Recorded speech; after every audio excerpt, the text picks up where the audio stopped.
सुनिए, mother's day आने वाला है। मम्मी जी के लिए कोई अच्छा सा तोहफा लेकर आइएगा, वो खुश हो जाएंगी। अनामिका दीदी को भी उस दिन बुलाऊंगी।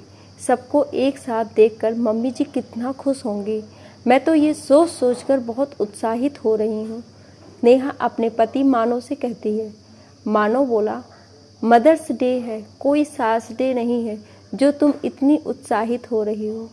और तुम्हें मदर्स डे सेलिब्रेट करने का इतना ही मन है तो तुम मायके जा सकती हो। जानता हूँ तुम्हारी माँ नहीं है, पर तुम्हारी माँ की यादें तो वहाँ हैं। कहो तो मैं छोड़ आता हूँ। मेरी माँ भी तुम्हें जाने से मना नहीं करेगी।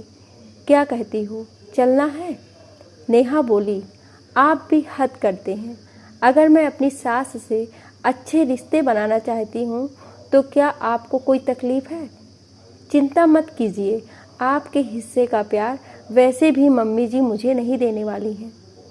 अरे मैं तो चाहती हूँ सास बहू के हिस्से का भी प्यार ना दे, बस माँ के हिस्से का प्यार मुझे दे दे, उतना ही मेरे लिए बहुत है। इतना कहते ही नेहा की आंखें भर आई। मानो बोला, मुझे माफ़ कर दो, मैं तुम्हें दुख नहीं पहुँचाना चाहता था, बस हंसी ठिठोली कर रहा था ताकि तुम्हारे चेहरे पर थोड़ी मुस्कान आ जाए। नेहा बोली, तो क्या कहते हैं, मैं अनामिका दीदी को फ़ोन करूं और यहाँ बुलाऊं? मानो बोला, जो तुम्हें अच्छा लगे कर लो, मुझे कोई दिक्कत नहीं है। नेहा ने झट से ननद को फ़ोन किया और सारी योजना बताई। उसी दिन शाम में अनामिका अपनी माँ से बात कर रही थी और नेहा की बहुत तारीफ़ कर रही थी। तो नेहा की सास कमला जी बोली, बहू आखिर बहू होती है, वो कभी बेटी नहीं हो सकती, ये बात तुम भी जान लो। अपनी भाभी में बहन का प्यार मत ढूंढो। हाँ, उसकी माँ नहीं है इसीलिए वो दिखावे का प्यार मुझे करती है। अनामिका बोली, माँ आप नेहा के लिए कितना भला बुरा सोचती हैं। मैं जब भी आती हूँ वो मुझे कभी बहन की कमी महसूस नहीं होने देती, और आपका भी तो कितना ख्याल रखती है। मानो को देखिए, दोनों कितने खुश हैं, हमें और क्या चाहिए। माँ, कितने घरों में आए दिन सास बहू या ननद भाभी का झगड़ा होता रहता है, कम से कम हमारे घर में ये सब तो नहीं होता। 2-3 दिन बाद अनामिका अपनी माँ को बिना बताए मायके आई। माँ उसे देखकर बहुत खुश हुई और बोली, अचानक से आ गई, तुम तो बिना बताए कभी नहीं आती। अनामिका बोली, बता कर आती तो सरप्राइज़ देने का फ़ायदा ही क्या होता, और फिर आज का दिन तो हम सभी बच्चों को माँ के साथ ही मनाना चाहिए। कमला जी बोली, ऐसा क्या है आज, और तुम किन बच्चों की बात कर रही हो? अनामिका बोली, ठहर जाइए, शाम तक का इंतज़ार तो कीजिए। क्यों नेहा? नेहा आगे बढ़कर अनामिका से गले मिली, हालचाल पूछी और फिर अपनी ननद को अपने कमरे में ले जाने लगी। कमला जी बोली, अरे 2 मिनट ठहर जाओ, मेरी बेटी को मुझसे बातें तो करने दो, और कहाँ मेरी चुगली करने के लिए इसे अपने साथ लिए जा रही हो। नेहा उदास हो गई। अनामिका बोली, माँ हम दोनों भी मिलकर तो नेहा की चुगली करते हैं, डरिए मत, आपको आज हम सरप्राइज़ देंगे। इतना कहकर अनामिका भी खुशी खुशी नेहा के साथ उसके कमरे में चली गई। मानो ने माँ को घुमाने के बहाने घर से बाहर ले गया। इधर नेहा और अनामिका ने घर को खूब सजाया। नेहा ने पहले से ही केक बनाकर रखा था। थोड़ी देर बाद मानो माँ को साड़ी, मिठाई सब कुछ दिलवा कर लाया। आते ही बच्चों ने माँ को सरप्राइज़ दिया। सबने मिलकर केक काटा। एक एक करके सबने कमला जी को केक खिलाया। अनामिका आगे बढ़कर माँ से गले मिली और बोली, हैप्पी मदर्स डे माँ, आपका बहुत बहुत धन्यवाद जो आप हमें दुनिया में लेकर आई। मानो माँ से गले लगा और बोला, माँ आप तो मेरी माँ हो। नेहा आगे बढ़ी। कमला जी थोड़ा ठिठक गईं। नेहा उनके पैर छुई, फिर गले लगकर बोली, मम्मी जी मुझे सास बहू का प्यार नहीं, मुझे माँ का प्यार चाहिए। जो कुछ साल पहले मैं खो चुकी हूँ, और अब आपसे ही मेरी पूरी दुनिया है। क्या आप मेरी माँ बनेंगी? कमला जी ने अनामिका की तरफ देखा। अनामिका ने इशारा किया तो कमला जी ने मुस्कुराकर नेहा को गले से लगा लिया। सबने खूब मस्ती की। फिर रात में खा पी करके सब अपने अपने कमरे में आराम करने चले गए। कमला जी बेटी से बोली, देखा तुम्हें सबके सामने कितनी चिकनी चुपड़ी बातें करती है। मैं कह रही थी ना, बहुत तेज़ है। जब भी तुम आती हो मीठी मीठी बातें करके तुम्हें अपनी तरफ कर लेती है और जाने के बाद अपने रंग दिखाती है।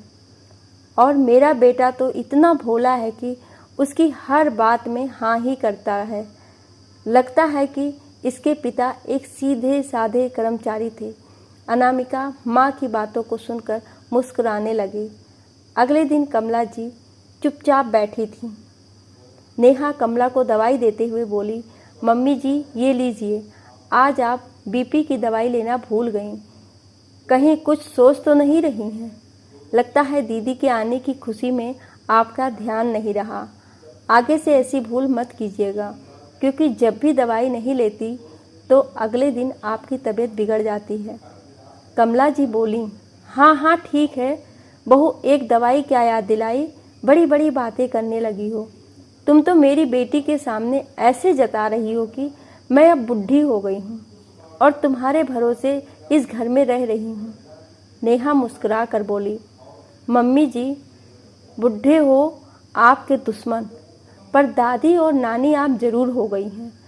अब आप हिसाब लगा लीजिए कि आपकी उम्र क्या हुई है। नेहा की बातें सुनकर अनामिका हंसने लगी और नेहा हंसते हुए सूखे कपड़े को उठाने लगी। कमला जी अनामिका से बोली, तुम क्या दांत बिदोर के हंस रही हो? क्या तुम भी अपनी सास से ऐसे ही बातें करती हो? कोई अपनी सास से ऐसी बातें कैसे कर सकता है? इसे देखकर तुम भी बिगड़ मत जाना। अच्छा हुआ इसके आने से पहले मैंने तुम्हारी शादी कर दी थी। नेहा बोली, मम्मी जी मैंने तो ऐसा कुछ नहीं कहा जिससे कि आपको बुरा लगे। मैं तो बस मस्ती कर रही थी। अरे अपनी माँ के साथ मस्ती नहीं करूँगी तो किसके साथ करूँगी? कमला जी बोली, तुम अपने पिता जैसी बिल्कुल नहीं हो। अरे मैंने सुना था तुम्हारी माँ तो गाय थी, गाय। पर क्या अपनी सास से कोई ऐसी मजाक करता है? नेहा मुस्कुराकर अपनी सास के गले लगकर बोली, मम्मी जी ज़रूरी तो नहीं कि बहू अपनी सास से मस्ती मजाक ही ना करे। आखिर मेरी माँ तो है नहीं, तो सास को ही माँ समझकर हंसी मजाक कर लेती हूँ। क्यों दीदी, क्या मैं गलत कह रही हूँ?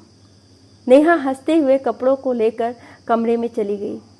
कमला जी अनामिका से बोली, बहू वाले कोई लक्षण नहीं है।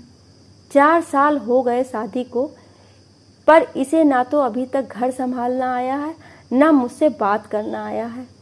तुम्हारे पापा ना जाने क्यों इसके गुणगान गाते थकते नहीं हैं। कहते हैं कमला देखना, एक समय आएगा जब तुम्हें पता चलेगा कि तुम्हारी बहू बहू नहीं बेटी है। अनामिका की आंखों में आंसू आ गए और वो बोली, माँ आप बहुत खुशकिस्मत हैं कि आपको बहू और बेटी का प्यार एक ही लड़की से मिल रहा है। मुझे तो नेहा से कभी कभी जलन होती है कि उसने कितनी जल्दी मेरी माँ को अपना बना लिया। काश कि मैं भी अपने ससुराल में अपनी ऐसी ही छवि बना पाऊँ। हफ्ते दिन बाद अनामिका वापस अपने ससुराल चली गई। घर सूना हो गया। कमला जी उदास आंगन में बैठी थी। तभी उनकी बहन कल्याणी का फ़ोन आया और अपनी बहू की बुराई करने लगी। फ़ोन पर भी उनकी बहन और उनकी बहू के झगड़े की आवाज़ आ रही थी। कल्याणी मौसी अपनी बहू पर चिल्ला रही थी और बहू उल्टे जवाब देकर उनको चुप कर रही थी। तभी कल्याणी मौसी की बेटी कविता नहीं माँ से फ़ोन लेकर कमला जी से बोली, मौसी अच्छा हुआ मुझे बेटा नहीं है, वरना मैं कैसे रहती। पर जब नेहा भाभी का सोचती हूँ तो लगता है दुनिया में ऐसी भी बहू होती है, तभी संसार का संतुलन बना हुआ है। कमला जी बोली, अरे हाथी के दांत खाने के कुछ और, दिखाने के कुछ और होते हैं। जिस पर बीती है वही जानता है। कविता बोली, मौसी आप दोनों को देखकर तो नहीं लगता है कि आप दोनों भी टीवी सीरियल की सास बहू की तरह कभी लड़ती होंगी, या फिर अपनी बहू की अच्छाई को आप छुपा कर रखना चाहती हैं।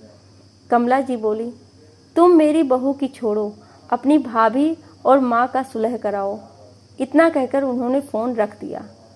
दूर काम करती रही नेहा ये सारी बातें सुन रही थी, क्योंकि फ़ोन स्पीकर पर था।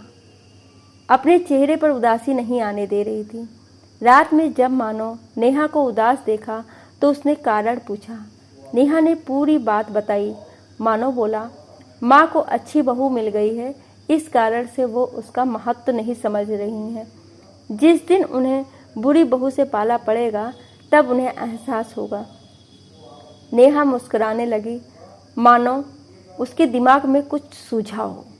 मानो बोले, तुम मुस्कुरा रही हो, इसका मतलब है कुछ तो खिचड़ी पका रही हो। नेहा हंसकर बोली, मैं अपना और अपनी सास का नाम कभी खराब नहीं होने दूंगी। मुझे मेरी सास से माँ जैसा प्यार चाहिए तो बस चाहिए। इसके लिए चाहे अब जो भी किरदार निभाना पड़े उन्हें निभाऊंगी। इतना कहकर नेहा मुस्कुराते हुए चली गई। अगले दिन बेटा स्कूल चला गया और मानो भी दफ्तर चले गए।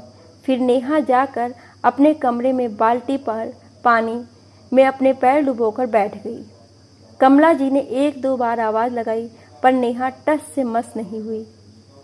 कमला जी उसके कमरे में जाकर बोली, बहू कब से 1 कप चाय मांग रही हूँ, क्या कान में तेल डालकर बैठी हो?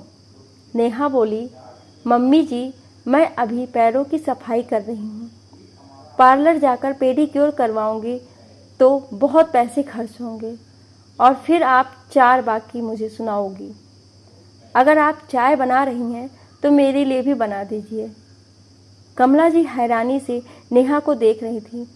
फिर नेहा बोली, मम्मी जी खाली दिमाग शैतान का घर होता है और आप भी तो खाली बैठी रहती हैं। ऐसा कीजिए, कपड़ों को वॉशिंग मशीन में डाल दीजिए और जब धुल जाए तो धूप में डाल दीजिए। पैरों को साफ करने के बाद हाथों की बारी आएगी और जब दोनों को साफ कर लूँगी तो नेल पॉलिश लगाऊंगी।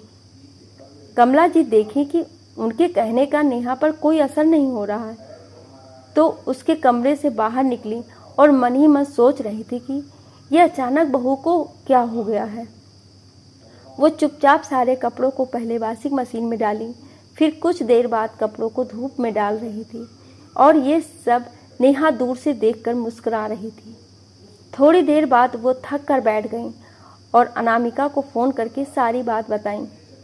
अनामिका बोली, मम्मी मैं तो आपको कहती थी जब वो बेटी बनने के लिए तैयार है तो आप उसे अपनी बहू क्यों नहीं बनाने पर तुली हैं।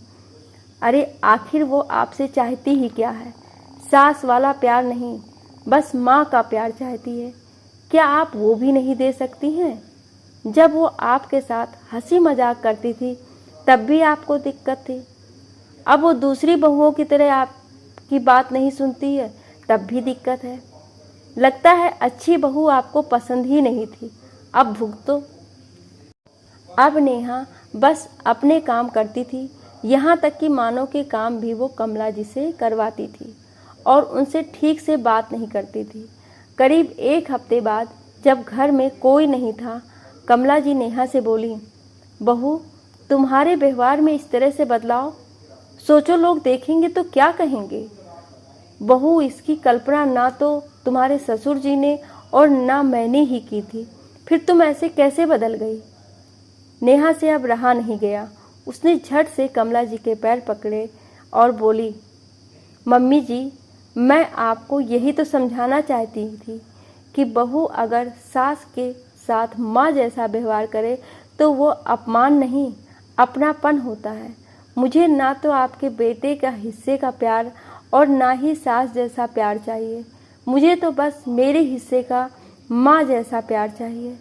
अब आप बताइए, आपको मैं पहले जैसी थी या अब जैसी बनी कौन सी वाली बेटी पसंद हो। कमला जी नेहा के कान पकड़ते हुए बोली, दोबारा से अगर मेरे साथ ऐसी हरकत की तो अनामिका की तरह तुम्हारी पिटाई करूँगी। नेहा को गले लगाते हुए कमला जी बोली, बहू मैं मूर्ख थी जो तुम्हें पहचान न सकी कि तुम बहू बनकर नहीं, इस घर की बेटी बनकर रहना चाहती हो। अगर हर बहू तुम्हारी तरह हो जाए और सास को अपनी माँ बनाने पर उतारू हो जाए तो सास बहू वाले झगड़े ही ना हो। तभी उधर से मानव आए और बोले, अरे वाह नेहा, तुम्हारी योजना काम कर गई। तो क्या अब माँ मुझसे ज़्यादा तुमसे प्यार करेंगी? नहीं माँ, आप और मेरे साथ ऐसा नहीं कर सकती। इसके पास गाड़ी है, बंगला है, मेरे पास तो बस मेरी माँ थी, वो भी इसने छीन ली। कमला जी बोली, तुम्हें ये सब पता था? मानव बोला, माँ ये आपकी कुछ बातों से दुखी हो जाती थी, फिर उसने ना जाने क्या योजना बनाई थी, पर मुझे बहुत अच्छा लगा कि आप दोनों की सुलह हो गई। अपनी माँ की बहुत कमी खलती थी। नेहा कमला जी को देखी और मानव से बोली, अच्छा तो आपको मज़ा आ रहा था, इसीलिए आप फिल्मी अंदाज में बात कर रहे हैं। फिर ऐसा करो, अपने काम खुद किया करो। क्यों मम्मी जी? कमला जी बोली, हाँ बहू, चलो हम रात के खाने की तैयारी करते हैं, यह अपना खाना खुद बना लेगा। मानव बीवी और माँ के पीछे पीछे चलने लगा। जब इन सब बातों की जानकारी अनामिका को मिली तो बहुत खुश हुई और नेहा से बोली, नेहा अगले मदर्स डे माँ के तीनों बच्चे मिलकर मदर्स डे मनाएंगे, पर याद रखना मेरी माँ को मुझसे ज़्यादा प्यार मत करना, ऐसा ना हो कि माँ मुझे छोड़कर बस तुम्हें ही प्यार करे। अनामिका के इतना कहते ही नेहा हंसने लगी।